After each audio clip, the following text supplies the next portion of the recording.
Welcome to Speed Scene Live TV, the only show dedicated to the sportsman racer. Brought to you by Curry Rear Ends, M&H Tires, and TheFote.com. With your hosts, Diana-Mite, Bruce Barker, and Scott Lucky Hudson. And here we go. And look at you. I'll bet you're here for the same reason we are. Speed Scene Live. We're going to crank this thing up. I'm Bruce Barker. There's Scott Lucky Hudson. I'm here for Diana-Mite, but unfortunately that young lady is out traveling around the country tonight, so we don't have her in studio. Well, we're going to have to do some traveling ourselves. Look at that. I'm waiting for B-roll to happen, Lucky, and all of a sudden, there we go. Here we go. I wanted to make sure we had some of that cool audio-video activity because that is in part what this show is all about. Tonight, Baron Jet Cars drag racer and author Ike Heckler. You've seen the books that we've held up in months past. Ike Heckler Jr.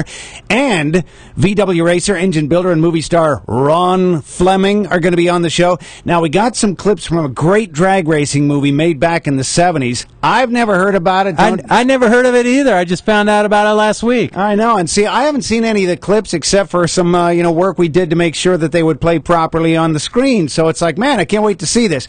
We're going to tell you all about this little new software company as well called Race IQ. It's making great drag racing programs for your computer and even for your phone. I know, but it's cool. Cool stuff. That's right. Brian Layton's going to be on the show with the PRP Seats and Belts Off-Road Report, and he's got a special guest. Yeah, he's got Brian How do you say that name? Busby? Busby, I think so. Yeah, you had a little typo there for a second. Hey, Brian Busby is going to be a great guest because he's done boats, he's done drag cars, he's done Comp Eliminator, Top Alcohol Funny Car, other classes. He's done incredible. He's raced almost every single off-road class out there. This guy is a phenomenon in the racing world, and we're going to get a chance to talk to him. That's going to rock. By the way, Brian is, here's the official title, the General Manager of Amber Racing Services. So now you know. That'll be with Brian Layton on the Off-Road Report tonight. Also, Hot Rod Bob Beck. I see Corvettes in our future with the Great American Auto Scene, so we'll be talking about that. Yeah, Bob said wrap your ass in fiberglass because he's got some Corvette action that he's going to show. Next week we're going to have racer Don O'Neill. He's a Super Comp racer sponsored by the U.S. Army, and he's got a great contest going on. He's going to give us all the details about how you can be a winner with his contest. Also, next week we're going to talk to the guy in charge of the brand new track that just got approval to be built out at Lake Havasu, Arizona. So he says it's a done deal. They've jumped all the hurdles. They're going to start breaking ground. We're going to get all that news next week. If you got questions, if you want to know more info, if you want to ask them a question, tune in next week, and you can even call in during the show. Man, that is always a big endeavor, too. You know, you get all the permits and all that stuff through, and then, of course, you got to build the thing. Yeah, but this is going to be a great deal, and this will be Larry Huff, who is actually a very famous racer in his own means. Nice. Now we want to thank Chad from Bankshift.com for being on the show last week.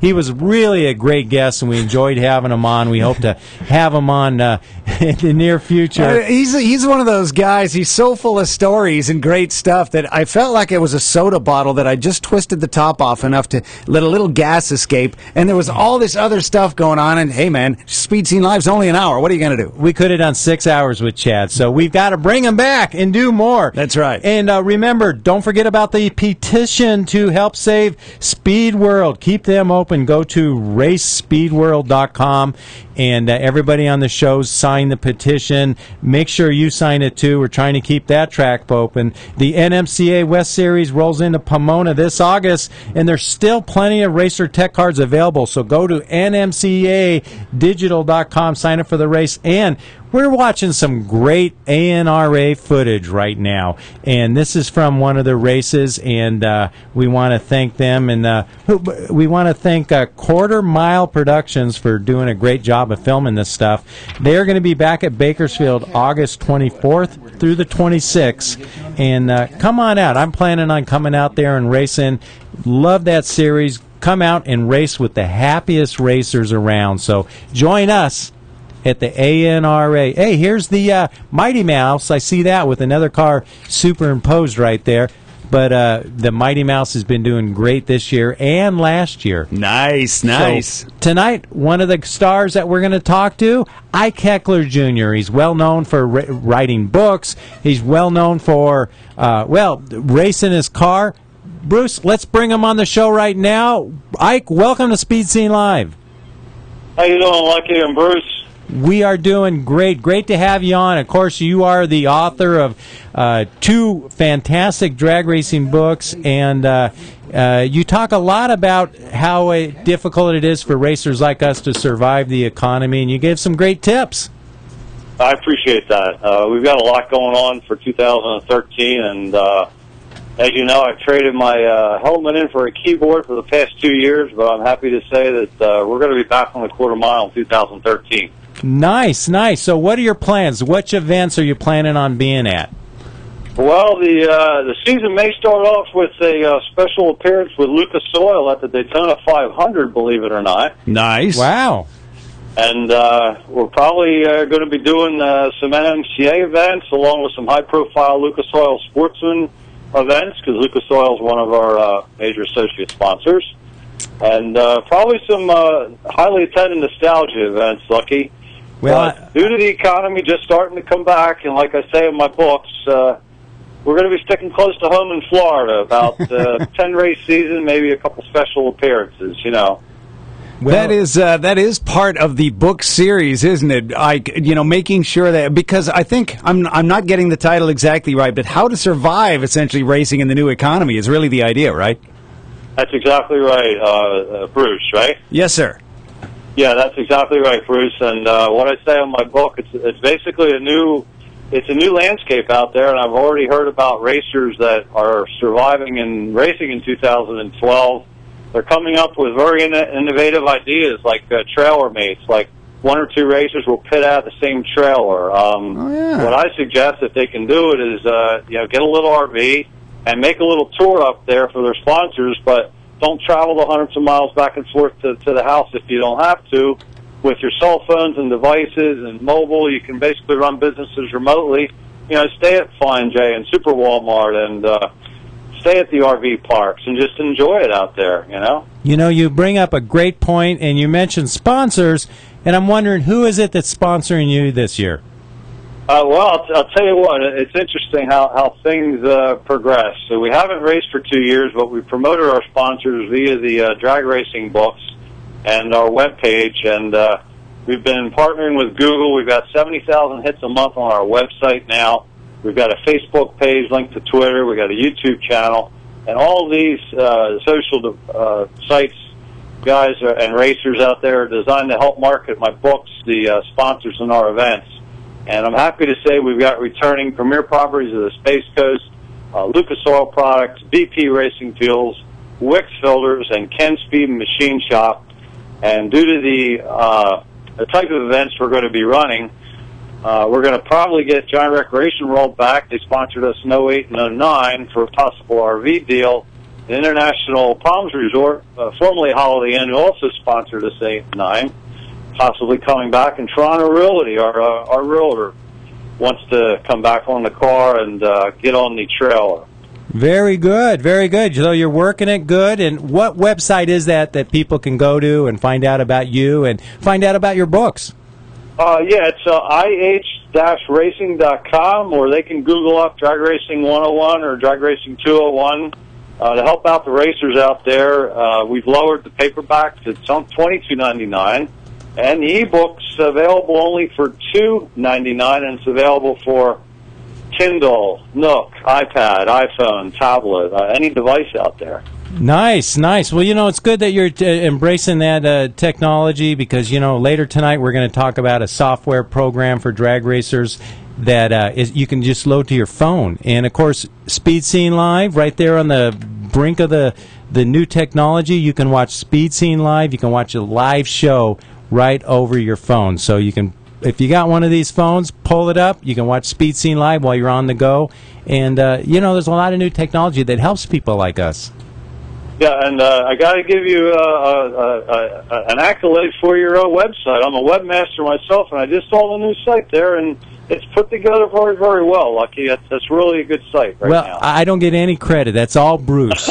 Bruce gets everything for that, and he did a great job. And you know, it's really nice, and people really enjoy it. I had another racer tell me yesterday, "Man, I really like your new site." Yeah, it's really good. I got another little piece of news. We have a second race car in our IH Racing stable, 88 Superstock Monte Carlo. It's owned and driven by a buddy of mine, Chris Thunderbolt Stanton, who's featured in both of the books. And he was able to secure sponsorship from Premier Properties of the Space Coast and Drag Racing 201. So he's running a limited 2012 schedule. And did you hear about this NDIMA event, guys, in West Palm this weekend? No, I didn't. What's that going on there?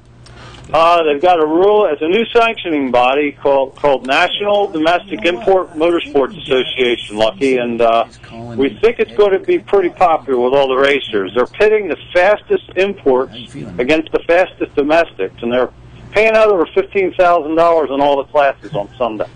You know, I kind of like that type of racing. They did it before out here with a group that had an import, and they brought in some of the fast door slammers. And, you know, to me that's fun because the guys that like the imports can cheer.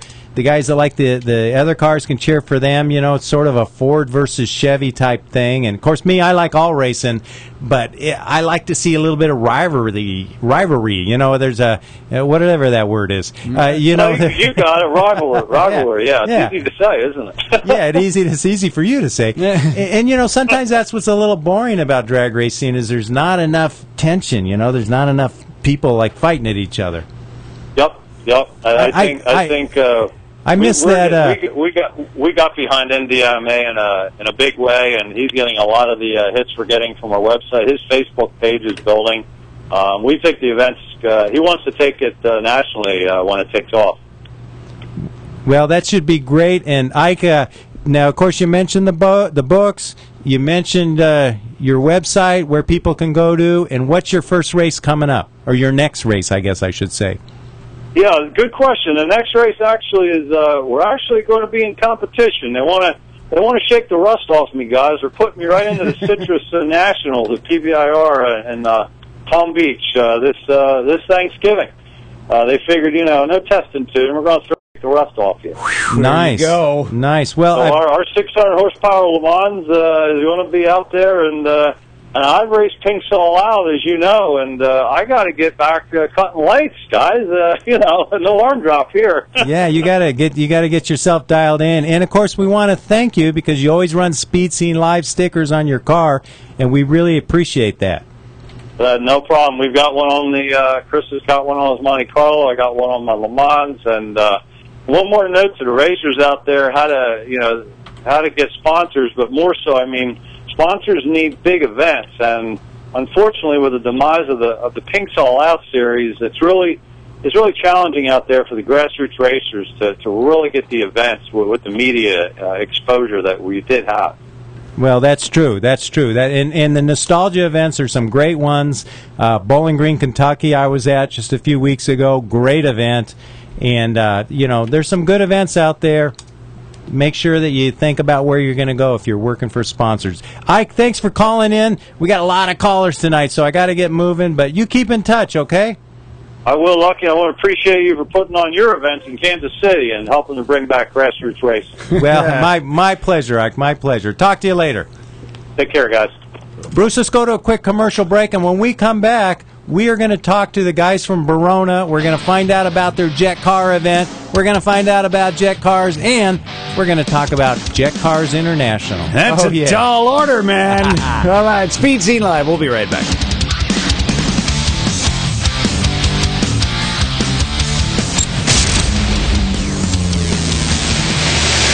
How many of you ever happened to see Speed Scene Live on your computer? You got a great show, and you have lots of fun. And I will be back on whenever I'm invited. Hi, this is Heather. Hi, this is Denise. And we're here with Layton Racing. Off-road racing with Bryant Layton. Tune in every week to Speed Scene Live TV to find out what's going on in the world of off-road racing. Coming up next, we have Bryant Layton on Speed Scene Live with the Off-Road Report. For over half a century, Curry rear-end components have been twisting out the torque and taking the punishment. And the new Curry lineup is stronger than ever. Some of the world's most capable, hardest-working vehicles depend on Curry gears, which is why you can too. Street cars, hot rods and resto rods, drag cars, rock-crawling four-wheel drive vehicles, whatever you're piloting, Curry expertise and rock-solid design means the parts will do their job, so you can do yours. Check out Curry's custom rear ends, featuring a full line of upgrades, components, and installation options. The Curry Crate rear ends lineup offers ultra-strong construction on third members and carrier assemblies. And other underside parts, like correct link steering systems, keep your four-wheeler pointed where you want it. Add in a wide variety of solid, purpose-built suspension and brake components, and you've got one tough, ready-to-go machine. Grab a hold of a Curry rear end.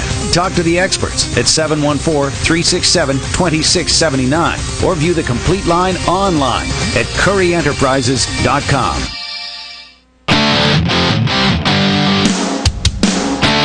Welcome back to Speed Scene Live TV with your hosts Diana-mite, Bruce Barker, Scott Lucky Hudson, The Off-Road Report with Bryant Layton, and the Great American Auto Scene with Bob Beck.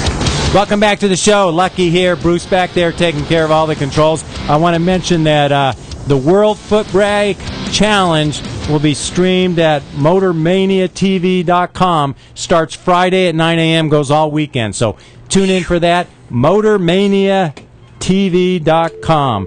One of my favorite streamers, Mark Walter's in charge of that. Nice. Let's bring Don Julie in from Verona. Don, welcome to Speed Scene Live. Hey, Lucky, how you doing today? Thanks for having me on. Our pleasure. Always a pleasure to talk to you. Love the Verona track. You guys always treat us racers so nice down there, and you've got a big jet car event coming up. Yeah, we do. We're having Tony Franco come out with his Terminal Velocity and the MAV missile, and I'm real excited.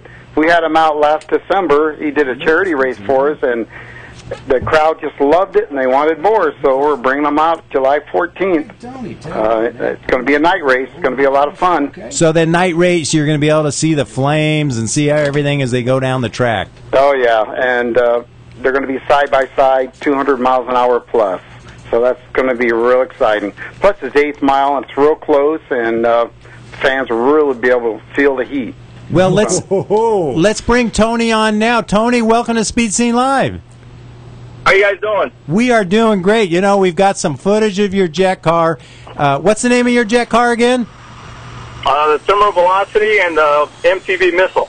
Well, you were down at the Irwindale track doing some runs, and there was a guy there called Low Budget TV Productions.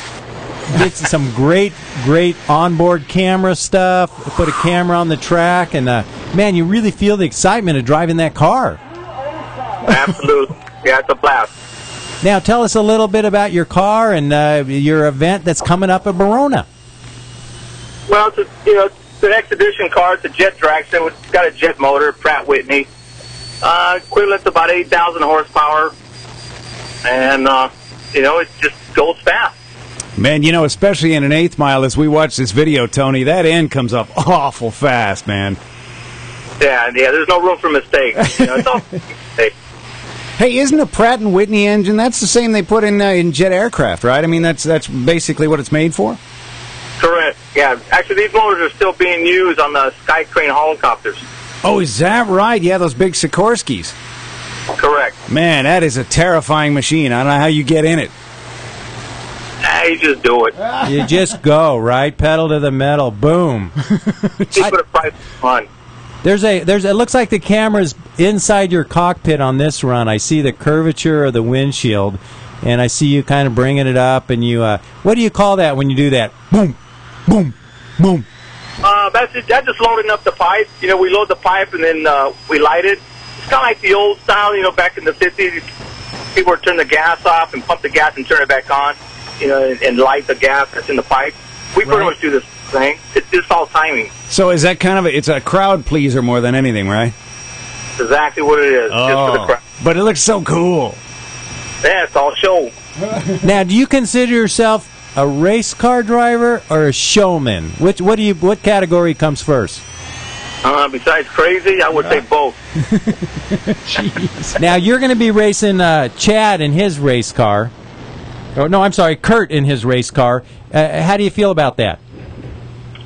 have no problem racing Kirk. You know, I've raced with Kirk before. Probably for the last 10 years I've been racing Kirk and his father, and they're a great team. Now, Don, tell us a little bit about this event. Where can people go to get info? Where do they buy tickets? All that stuff like that. Well, you can go to veronadrags.com and get all the information you want. And we actually, gates open at 2. We start racing at 4. Tony's going to be racing the first one. First pair goes down the track about 6:30, and then we'll bring them back again about 9:30 when it's dark, or 9 o'clock, and they really get the real effect of it.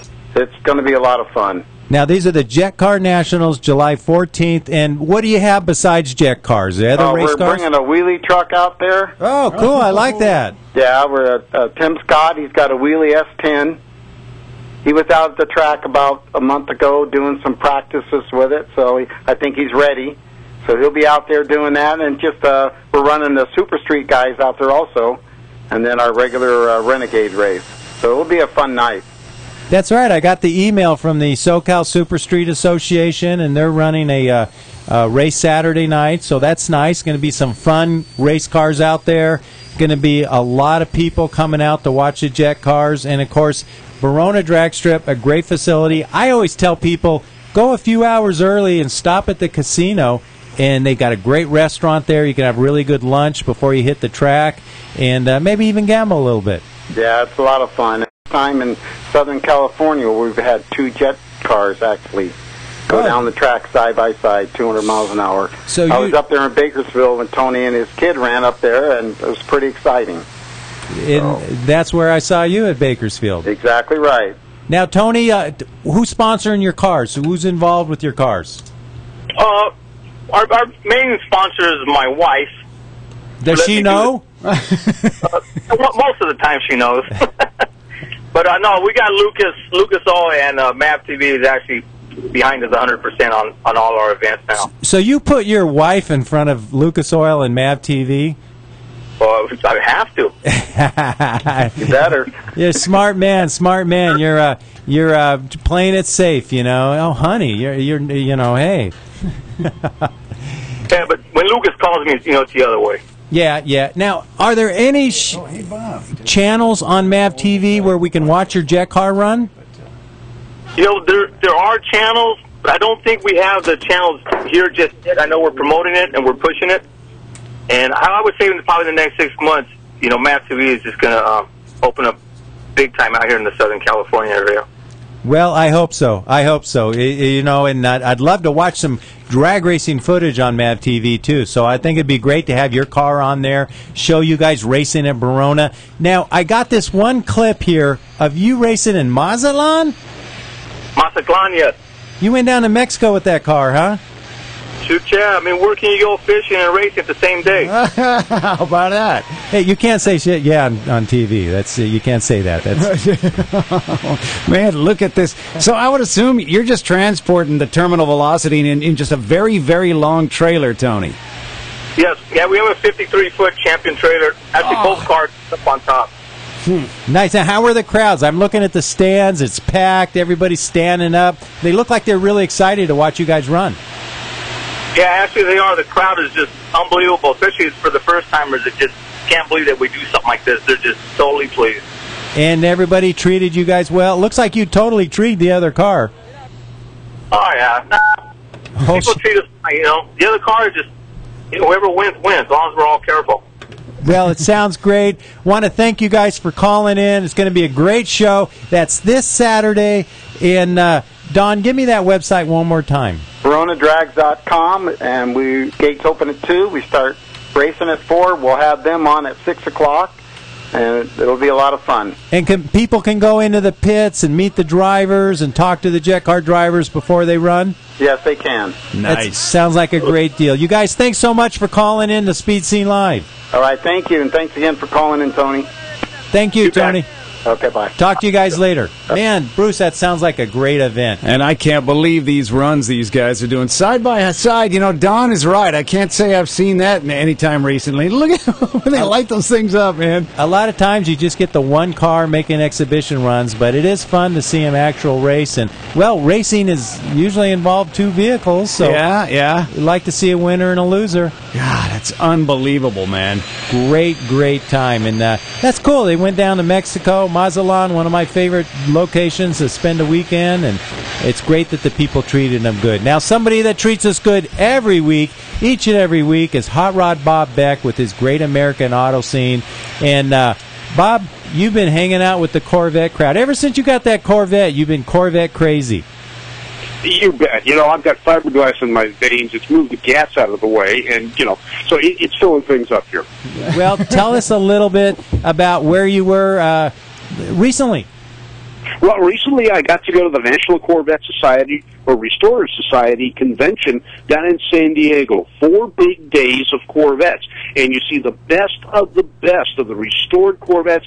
There was a couple of modified Corvettes, but for the most part, they're restored, and they get judged on their originality, their completeness, and like I've never seen judging before. I've gone to concourses before and seen judging on concourse cars, but I've never seen judging teams where they go underneath the car. They put them up on a 4-post lift just to make sure the numbers match and everything is there. And when these guys look for a numbers-matching car, they're checking every number, not just the number on the block to the year the car was built.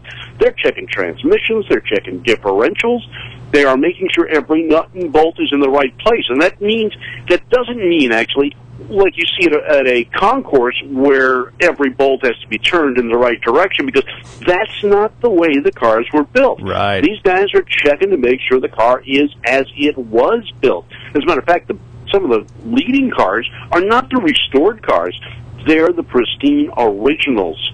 The original paint, original engines, and so forth, that haven't been restored. Because that is the category that others are judged by. If you've got a vehicle that hasn't been restored, then you know everything is pretty much original. They look for the numbers, they look for the production dates, and then the cars that are restored are held up against that to make sure they've got the right parts. So that would, you're talking about cars that may have slight mismatches in body panels and stuff as they left the factory, and so if you're, being an unrestored car, you got to leave it that way, right? That's it. And, I look at some, and I'm looking at cars that got overspray in certain areas. I go, oh, gosh, this guy's had bodywork. No, that's the way the cars came. Yeah. GM was not that critical on the paint. As you see on some cars that are restored, they're restored to perfection. Everything shines, everything's this, everything's that. That is not necessarily correct. Moments ago, you saw a C4 Corvette, which is a 1984 through 93, I believe it is. And I'm still learning this stuff. There was one there that I put my car up against, no problem. And this guy was so worried about the judging. He spent days cleaning that car, making sure it was correctly cleaned. How about that? Anything. And when you say... and when you say you'd put your car up against his, it was an old car, not restored, but he was that concerned anyway, just because he wanted it that way. Well, they're going for a specific award level, and that is a top flight award. Now, that says the car meets a certain standard and is original, is correct, the parts are correct, the accessories are correct, it doesn't have dealer-installed options, and that's where mine falls flat. Mine's got some dealer-installed pieces and some performance pieces on it that don't quite fit the stock restored category. But they deduct points based on those things, and we'll see how well I do. I'm going to try in November to go through their show. It's going to be in Camarillo. They're moving the regional and National Corvette Restorer Society show up to Camarillo. This was the national one, so you had cars from all over the world. The shots you're seeing are shots taken in front of the hotel, the convention center, where things were. They are inside. They had 2 areas. Now, there were about 102 cars that were not being judged, and they were in one section. Then there was another couple of 100 cars inside the building in the convention center, all set up, and those were the ones that were being judged. Some of the guys that were being judged said the other guys were the wimps because they weren't getting judged. But, those cars were gorgeous. And it gave me a whole new respect for the Corvette guys. And I mean, I was thinking of doing some more modifications on my car. I've come back away from this saying, how do I undo the modifications? I mean, here's a prime example. Here's a 430 Cube. That never came in the Corvette. The Grand Sport is a very limited production vehicle. This car with the stripes is as it was. And you've already seen that. We'll move on. But these cars were fantastic. There are some guys that even they go and buy the original tires. Okay. Not that they drive on them. There was one guy there from Arizona. He brought a '89 Corvette in. It still has the original date-coated tires. Wow. He doesn't drive them on it because they're 23 years old. He takes them off and puts another set on when he drives the car, or does he just not drive the car? No, he drives the car. He enjoys the car, but when he goes to the Restorer show, it's got the original tires on it. You know, when I was in Bowling Green, Kentucky, racing in Gas Eliminator, one of the competitors there had a 54 Vet, which was the first year Vet, correct? 53 they came out in. Right. Hey, what's that? 53. 53. Okay, he had a 54, which is very early, and he was racing it. And I said, "Is that a real one?" He said, "Yep, real one. It's been a race car since like 1962." Yeah, you know, and that's the thing. There are a lot of cars that have gone that way. Some people have tried to restore them back, and they've been successful at bringing them back. In the case, for example, one of the guys I work with, we had to inspect a Corvette that AAA insures right now, and it is the test mule for Zora Argus Duntov. Wow. It's got the numbers. Everything is checked out. They just had it in an edition of one of the Corvette magazines and talked about the car because it is the original. It's actually in the last month's issue of Magazine Corvette. And the only thing they've done to it is, and they've got it documented, when it came back from Daytona after testing, behind the driver's head, they put an automatic transmission in it. It was a stick. At that point in time, when they were testing this car, it was 1954, and they were testing a V8 from 55. They did not have a manual transmission in Corvettes. You only got a power glide. Wow. So it's got brackets that are welded on, and there are some things that are done crude, but they've documented that is how it was done at the test center when they installed components and tested vehicles, and this was the test vehicle. Now, that car going through a judging would get high points in some areas, but because it's been restored and it's got nice paint and nice interior, that part would be taken away, so it'd lose some points in that respect. So it's neat how they do it. Now, one of the other things I saw there that I never knew, they were trying to test out supercharging back in the 50s and 60s. So, you know, we think that's something new, but they had a fresh, well, not fresh, but their own casting of a combined fuel injection and blower that sat on top of a small block V8 under the hood of a Corvette. It's got the GM logos cast in it. It is documented that it was done for Duntov himself. It never went into production, and there's probably 2 or 3 of them around someplace. This is the only one that's actually sitting on an engine, and they've got it in the car right now. Man, that's pretty crazy. I don't even know how you put a value on some of this stuff, because it's one of a kind. It is, and that was difficult for us to do in the one car that we looked at. That was the test mule. We went by what the owner said he assumed the value was. Then we went by others. Now, recently, and this is kind of a controversy, there is a clone of that car, but the guy is insisting it's the original. Oh, boy. He has no documentation, though, other than a specific engine code that dates back to that time. It's sold at the Mecum auctions for $310,000, and it's not a real car. I mean, it's a real car, but it's not the car it was professed to be. Wow. So there's some controversy going on there. And I've also heard that at one of the Corvette shows, there were 7 or 8 Grand Sports from 1964, 63, 64, 65 era. I forgot what year those were actually built, but they were lightweight cars. The problem was 2 of them were there with the same VIN numbers. Oh, no. Uh-oh, that's embarrassing. And a couple of the others were clones. And the guy goes, well, it's really a Grand Sport, which is a very expensive car. They had a 36-gallon tank.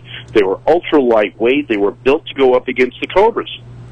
Man. And so if you've got one of these real lightweight cars, I mean, thinner fiberglass. It's got a 36-gallon tank, rock-hard suspension. It's got different brakes. You know, you've got a gold mine there because those cars were so rare, and that was during the period that General Motors said, no, we're not racing. Yeah, right. They were backdoor racing. Duntop was supporting some of the racers, but through the engineering department, not through GM corporate. Man. Well, hey, looks like a great event. You know, I think the judges are a little too picky for my taste because every one of these cars looks like they'd be a fun car to drive, and it just seems like it's too much of a responsibility to have a car where you just can't change anything. But, you know, whatever floats your boat, whatever's good for you, all of these cars would be a fantastic vehicle to take for a nice long drive along the coast. And, you got it. You know, I'd enjoy each and every one. Bob, great job tonight. Bob Beck with the Great American Auto Scene. Bob's got the best gas in town, so fill her up. You got it. All right, guys, take care. We'll talk to you next week. We'll talk to you later. We're going to take a quick commercial break. When we come back, we're going to have the PRP Seats and Belts Off-Road Report with Brian Layton. Great guest, Brian Busby, tonight. And that's coming up next, right here at Speed Scene Live.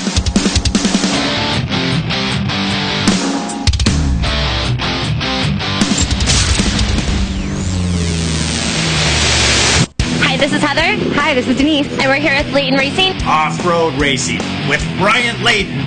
Tune in every week to Speed Scene Live TV to find out what's going on in the world of off-road racing. Coming up next, we have Brian Layton on Speed Scene Live with the Off-Road Report. M&H Tires, makers of racing tires that give you the best bite for the buck. You paid a lot for that horsepower.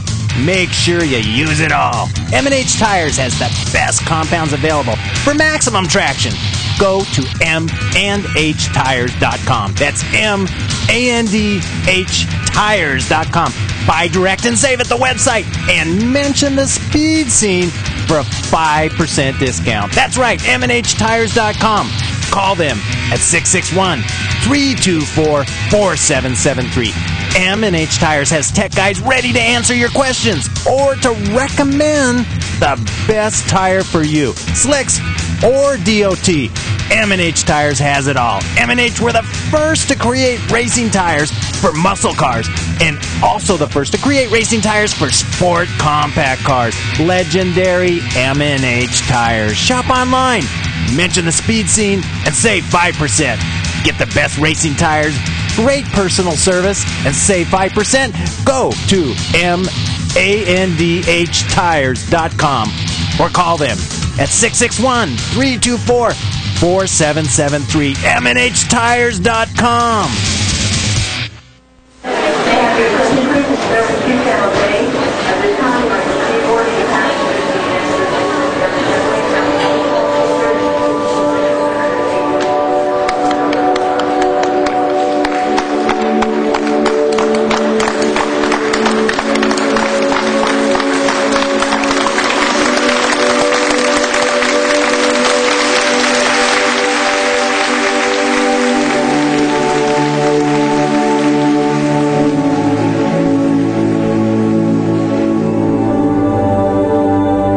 Everyone in the armed forces that has served to defend our great country and our freedom, all of us here in the United States of America would like to offer our sincere appreciation for all that you do and all that you've done. To every family that has made a sacrifice for us, we thank you.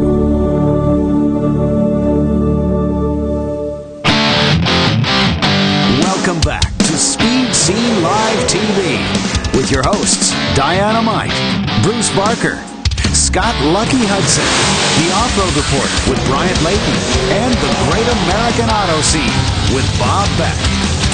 Welcome back to the show, Speed Scene Live. You know, Bruce, I don't know if the camera can pick this up, but I've got Race IQ right here on my phone. You can't really see the screen that good, but you can go Here's to a their screenshot website of it. There you go. raceiq.net and see all about it. It's available for your laptop, Mac, PC, or your phone. And I'm going to try it out at the next race. I'm going to let you know a little bit how it works. Been playing with it a little bit already. Looks really cool. All right, so what's the intent? What's it supposed to do real quickly? Log your runs, predict your ET, and it only costs less than $10. Wow. Now that's nice. a deal. That is a deal. Now, this is a very, very valuable tool. We're going to find out how valuable. But speaking of things that are valuable, Diana-mite, what the heck are you doing? Well, I'm just enjoying my my on location, Lucky, in beautiful Central Oregon. Well, you picked a bad night to miss because Brian Layton's got the PRP Seats Off-Road Report, and he's got Brian Busby, a great guest who's raced race boats, drag race, almost every form of off-road there is. This guy's really a well-rounded person, and I'm sure you would enjoy being here. I'm sure I would have enjoyed poking fun at anybody, Lucky, but it's much more funner when they actually come into the studio. That way I can have lots more fun with them, but it's great as well. Absolutely. Well, we hope to see you in studio next week. We miss you here. The show's just not the same without you, girl. Well, that's why I had to call in. You know what? I knew you were missing me, Lucky, and I wanted to say hi to everybody out there. Hope everybody had a safe 4th of July week, and I will be back next Tuesday. That sounds great. Well, we will talk to you then. Very good. Take care, Bruce. Bye-bye, Lucky. All right. See you, Dynamite. Always great to hear from her. Another person that's great to hear from, Brian Layton. Brian, welcome to the show. For once, I got to follow somebody and wasn't Bob's gas. That was great. How about that? Yeah, you don't have to back up his gas. That is good. Now, Brian Busby, am I saying his last name correct? Brian Busby, the Charlie Sheen of off-road, as I like to call him, is by far one of the greatest personalities we have in any type of racing. Can we get Brian on the show right now so we can talk to him and get into this right away? Brian, welcome to Speed Scene Live. Come on in. It's an honor to have you. You know, I read your bio. Comp Eliminator, which is a kick-ass drag racing class, top alcohol funny car, dragster, offshore boats, every single class in off-road. You are like a renaissance man of racing. I've been around the block for about 5 minutes, yes. Man, Brian, tell us a little bit about some of the stuff that's going on with Brian. Well, you know what? One thing that really... I met Brian Busby through the Desert Assassins, which is my old team headed up by Cameron Steele. One thing that Brian does is when you're out in the desert for hours and hours on end, if you're with Busby, you're having a good time. I got the chance 2 years ago to ride back from San Felipe with Brian, truck with a broken torsion key. And we drove the whole way from San Felipe back to Orange County. And Brian, did we not have a blast? Oh my gosh, yeah, it was an awesome trip on the way back. We had a lot of fun. And a lot of the racers know who we are, both of us, combined. So as we're going along the road, right with the right front of the truck that is just nosediving on us, we have all the racers passing us up going, what the heck? Looking out the window, giving us thumbs up and honking the horns and making fun of us. So, and of course we had a few adult beverages the evening before, so there was a little bit of a hangover action going on. So that added to the project as well. So it was a fun trip. So, Brian, tell me a little bit about, first off, tell me a little bit about last weekend, the HDRA event.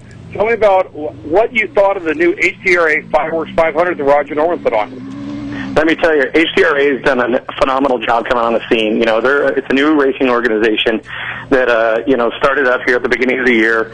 Roger Norman basically decided that he was going to take on being a game about, and this was his third race that they put on, and you'd never know that by the event. Downtown Reno was shut down. They had Monster Energy Supercross team, freestyle motocross team, forgive me, that was, jumping over there. They had all the trucks, tech and contingency. Typically for off-road racing, they push the vehicles through in front of all the vendors and stuff like that. Well, downtown Reno was shut down. They had all the vehicles lined up, so all the spectators could walk through the pits and meet the team, get signed posters and T-shirts and stuff like that. And they did the technical inspection in front of all the fans and spectators.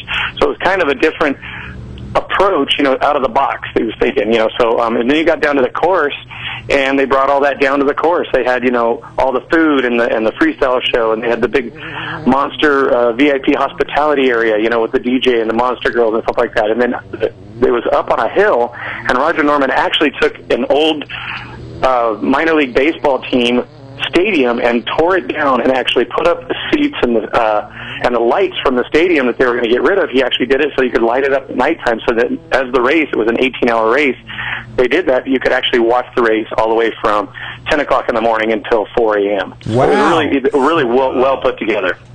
Absolutely. Like, if you walked into that, you would be like, this is not a regular off-road race. It was absolutely just amazing. Well, the best part is they put it all together within 45 days. That was the nuts part. Exactly. You know, it came from just, it was all new. Yeah, and all on private land. We were all out there racing on Rogers' private land out there in Reno, and it was absolutely amazing. And I got a chance to walk 10 miles of the course, literally. Yeah, unfortunately. We walked for 10 miles before we got picked up, but Roger did send out a helicopter with some waters for us. They landed and looked at me and my co-driver and said, nope, you guys way too much for all of us to be in the helicopter. So we kept walking, but we got out there finally. But you had a very interesting day, Brian. Tell us a little bit about what happened with Rick, and tell me a little bit about how your day went in the Class 8 truck. Class 8, we're leading the points championship, and I'm seeing some video fly by here as I'm talking on the phone of our truck. We're the purple truck that you'll see, number 8006. So, but yeah, we started off the day as we qualified second within our class, so we were second off the line. Got to about mile 20, and there was a big dip in the road. And at pre-running speeds, we didn't mark it as a G-out, what we call it. That's a grounding out the vehicle, you know, because we're in a pre-runner, and typically you pre-run the course and you look for dangers and spots out there, so you want to mark those spots as, you know, hey, gotcha. Well, at about 92 to 95 miles an hour, we were in the dust. We had just passed up the person who had qualified number one in front of us, and we launched. It was probably about 10 feet deep and about 30 foot across, and we endoed into the other side, going from 92 to 0 in about 2 seconds. So it was a tough hit. Immediately, Rick Harrow, the owner of the vehicle who was driving, I was navigating, couldn't breathe, and we pulled up, helped him pull it off to the side of the road, and I called out immediately for help through HDRA and the paramedics. They were on site within a couple minutes. Within 3 to 5 minutes, they were there and had him pulled out. We had about an hour of downtime that happened. I was, really sore and stuff, but Evan Vaughn, who is going to jump in the truck, I was going to get out after 3 laps and stay suited up to possibly drive if Rick wanted to get out as the alternate driver. But Evan Vaughn stepped up, who was going to replace me in the navigation seat, and he jumped in to the driver's seat. Now, Evan, he's been with the team a long time. He went out there, but we wanted to make sure that he knew the rest of the course. I, finished out the 80-mile loop, got out. We had Philip Mullins jump in, who was just an alternate. He hadn't even pre-run the course. So, long story short, we went around. We started racing for Rick, is what we started calling it. It was trending, and I'm learning all this new tweet stuff. But everybody was, they're all out there making this stuff happen, online, trying to make all the web stuff happen for it. We ended up winning our class, and actually getting first place, passing it up. We were 2 laps down, and 2.5 hours. Oh, there was Bottleneck Hill. We'll have to talk about that. But long story short, we won, and I think we stood up the championship for the year. And it was a long day, but I got out of the truck and I was sore. But yeah. Now, tell us a little bit how Rick's doing. We understand he broke his back. Yes, he ended up breaking his back. It wasn't shattered. I think it was T11, which is in the middle of the back. It was broke. So he's flying home today. We got him a flight, I believe, home today to come home from Reno. So he's going to get back to his normal doctor and stuff like that. But he is stable and he's doing well. So, but Rick's a big boy, not a big heavy-set guy, but he's just a stocky guy, and I think, and I'm about 180. So when we hit, he was a lot more mass, and I'm sore, but I think that's what compressed his spine, and but he's doing all right now. Well, from everybody at Speed Scene Live, I've had the chance to meet Rick numerous times. A great guy, great racer, great competitor. All the location guys, great team. We wish Rick a very, thank you very much, speedy recovery, and hope to see him out there as soon as possible. Yeah, no problem. You jumped in a little bit about the bottleneck. Oh gosh, Bottleneck. I never got there, so tell me a little bit about what happened.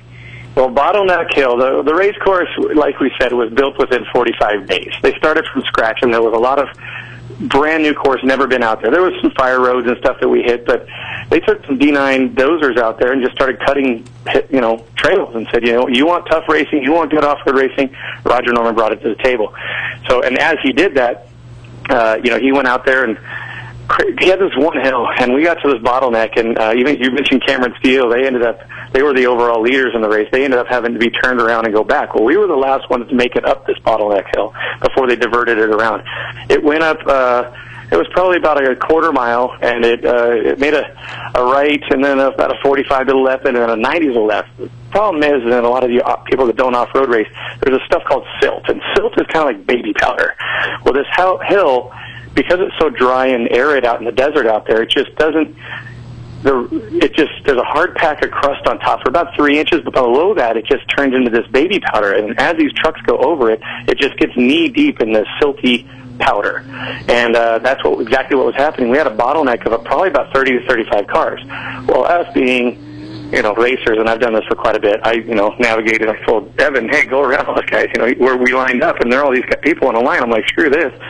You're allowed to go 50 feet off course on either side. We just passed it up and drove to the front. Everybody was kind of honking their horns at us and stuff, but, we got there. And thank goodness that we did, because we were the last ones to make it up the hill before they diverted it back. All those other people got diverted back, and they had let the people from behind us bypass like a 4-mile section of course. So a lot of guys that were out in the front actually ended up being in third place at that point. So it's kind of a controversial thing out there, and those off-road racers that are listening are actually going to, know what I'm talking about, because it's on some other websites, and there's some controversy going on about points and stuff. But it was it was a rough course. It was by far, the 42 miles that I did of the course, it was a little bit of everything, if you will. You had some, like you said, some graded roads. Then you had some stuff that was just like, we were running the Jeep in 4-wheel drive, and I was able to. We started second in our class, and I started a minute behind the guy in first. And I caught him the first 3 miles, and I think the 4-wheel drive is the only reason why I caught the guy in my class. Oh, yeah.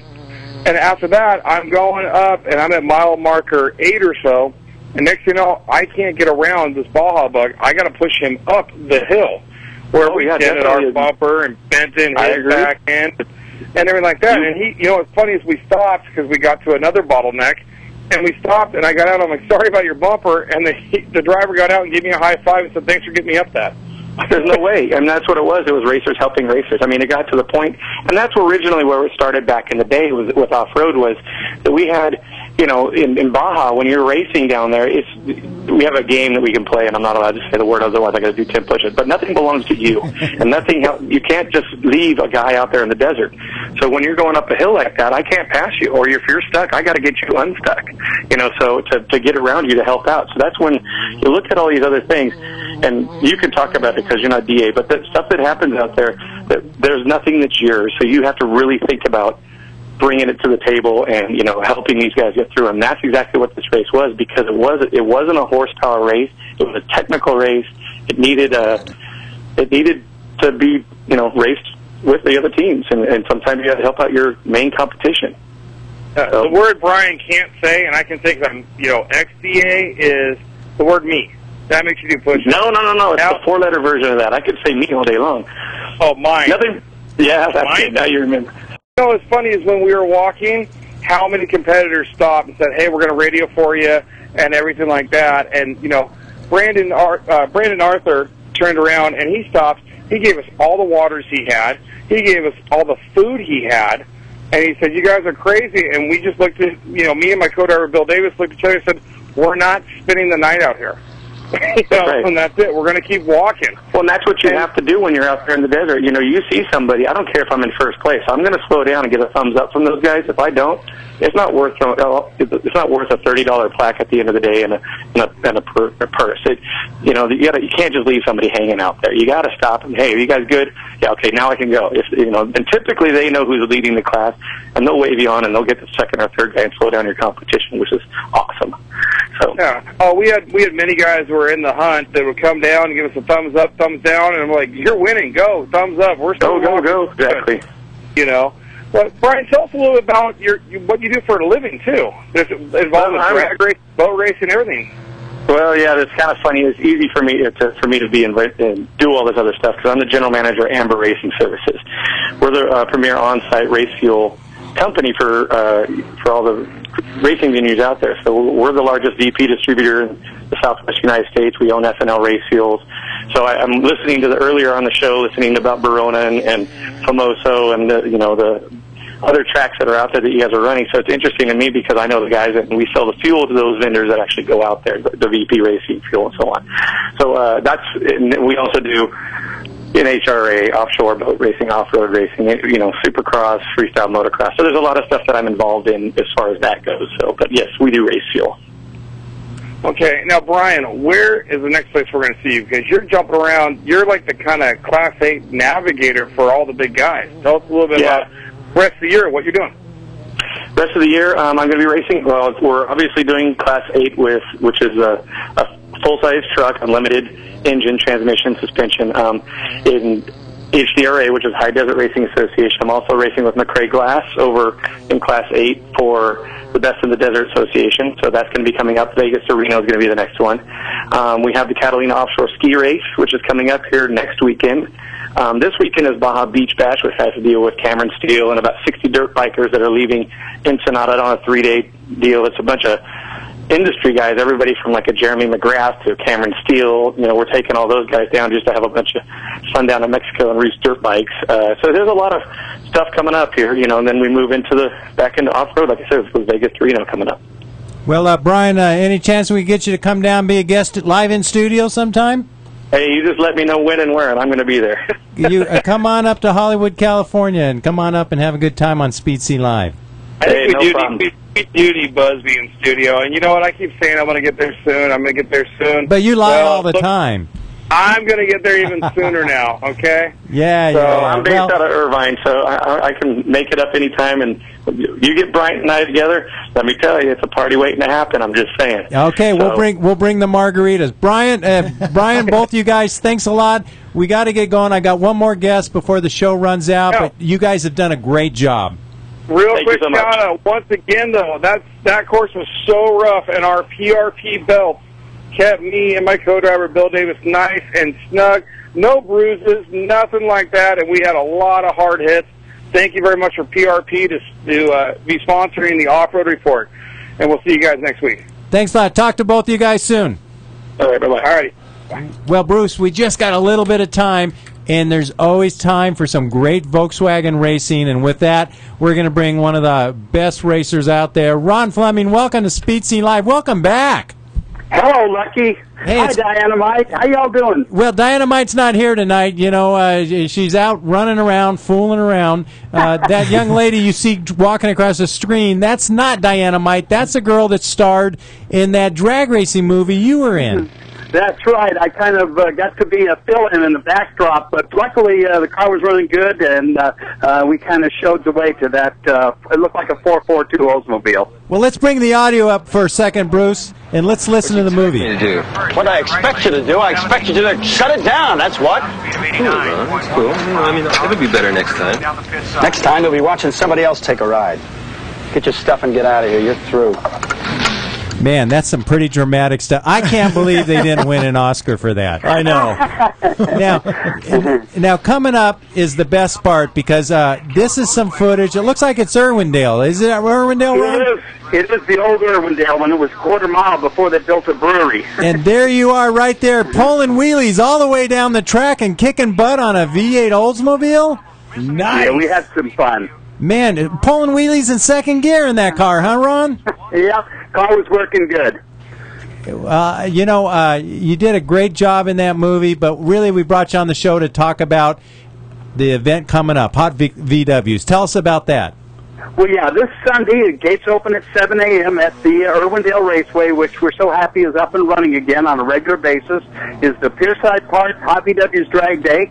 It's the second event in our Triple Crown of VW Racing, and I want to invite everybody to come on out, whether you have a bug or used to have one or just a VW nut, because it's a family-friendly event with drag racing, car show, vendor row, swap meet, and we have a great time. Now, where can people go to get info? Is there a website or something? Yes, there is. They can go to bugin.com, or they can call 714-544-1759 to get the latest updates and latest information. But everything's go for Sunday. It looks like we're going to have a beautiful Southern California weekend, and be good to go. Now, Ron, are you going to be running this event or driving your VW? I'm going to be running the drag racing part of the event. I'm so lucky to help out and work and try to make the show go good. And I want to remind everybody we have a couple of heads-up classes, and the most exciting one is Outlaw Turbo, where there is only one rule. We don't care what it weighs. We don't care what chassis you run. You get one power adder, and it's mano a mano, heads up. So it's really exciting to watch. Nice. Now, right now, we're showing some footage from the Bug-In at Irwindale, and Scott Kelly and his dad were out there racing, and I kind of consider them to be sort of celebrities of the sport. Well, yeah, there are some of the famous Yorba Linda drag racers, the Kellys, John Schweers, Lucky and Diana-mite, and, John Force. Yeah, he's at the bottom of that list. I mean, he's on that list. Oh, man. Yeah, there's a lot of Yorba Lindians that seem to get behind these drag race cars for some reason. Absolutely. They say Yorba Linda, the land of gracious living, and I say Yorba Linda, the land of drag racers. A great event. We were at the Bug-In at Irwindale, had a great time. Man, you had so much fun stuff going on. Great crowd, just a nice vibe. People walking around, talking, saw a lot of friends, saw some great race action, had a lot of fun. So we're looking forward to your event coming up this weekend. Well, thank you very much. I thank you for the opportunity to talk about it, and I want to invite all the ladies to come on out and run our Powder Puff bracket, too, because we got a ladies-only bracket. So there's no reason for anybody not to come out and have a good time with us. That sounds great. Ron, thanks so much for calling, and next time, come on in studio, okay? I would love to. Thanks very much, Lucky, and Bruce. See you, brother. All right, see you, man. Hey, Bruce, that's it. We're top of the hour. We're actually a little bit past. I think we got to wrap it up. What in the world happened here? It's you just try to cram 3 hours of racing into 1 hour at a time, man. What are you going to do? I don't know. We were on time. We made the call, but we just ran out of time, and there were no oil downs, no crashes. Remember, next week, we're going to talk to the guy in charge of that new track out in Arizona at Lake Havasu. We're also going to talk to Don O'Neill, Super Comp Racer, who is sponsored by the U.S. Army, who has got a great contest, and he's going to tell you all the deal about that, and you can win some great stuff. So that's happening next week, and make sure you tune in. Indeed. Hey, what happens next? Of course, hey, Diana-mite, we'll see you again soon, of course, and, be safe out there on the road. And as well, coming up next, of course, Lucky, the encore presentation of the show. Thanks so much for joining us live tonight. Every week it's live, maybe one day out of 10 years or something or other. It's not, but sometimes it's less than live. I know. That's a whole other story. All right, coming up next. Well, actually, this is the not live part. It's the encore presentation. In case you missed any part of tonight's show, we'll be back next week right here at Speed Scene Live. Speed Scene Live TV, the #1 online motorsports TV show. Brought to you by Curry Racing Rear Ends, M&H Tires, and TheFoat.com.